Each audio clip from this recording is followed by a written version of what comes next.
nagsalita po itong si Congressman Toby Tiangco patungkol po mga kababayan sa impeachment itong si Sara Duterte. Kung makakaapekto nga ba yung naging statement ni Sara Duterte mga kababayan na siya po ay tatakbo sa pagka-presidente. Kasi may mga lumalabas po ngayon na balita na kung saan talagang sure ball itong si Congressman Benny Abante na makakakuha po ng 1/3 na boto para ma-impeach itong si Sara dyan po sa Kamara. So ngayon ito, i-play muna natin itong statement ni Toby Tiangco.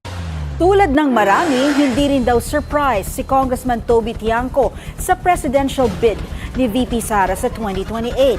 Pero kumbinsido raw siya na hindi ito makaaapekto sa pagkilos ng Kamara sa mga reklamong nakahain laban sa Vice Presidente. Narito ang Agenda Weekend Report. Biruin nyo, kahit ang plano ni Sara Duterte ay gulatin at takutin yung Kamara dahil doon sa kanyang biglaang pag-a-announce na siya itatakbo sa pagka-presidente, hindi po nagpasindak yung Kamara.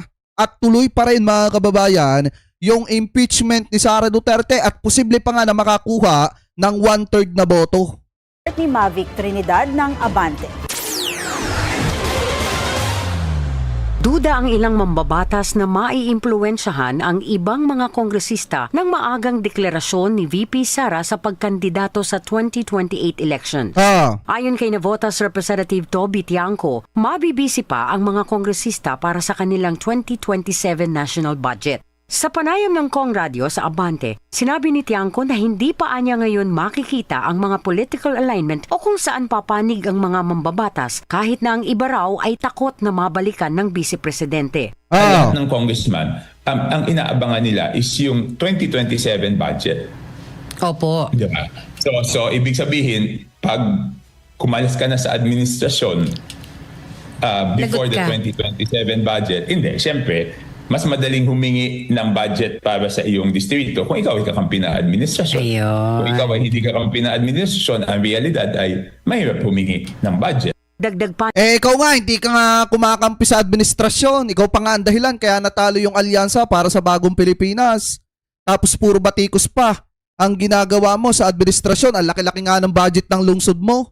Diba? Ng distrito mo, sorry. Diba mga kababayan? Ang laki-laki ng budget ng distrito niya. Pero puro kritisismo yung ginagawa niya sa administrasyon ni PBBM. Di po ba mga kababayan?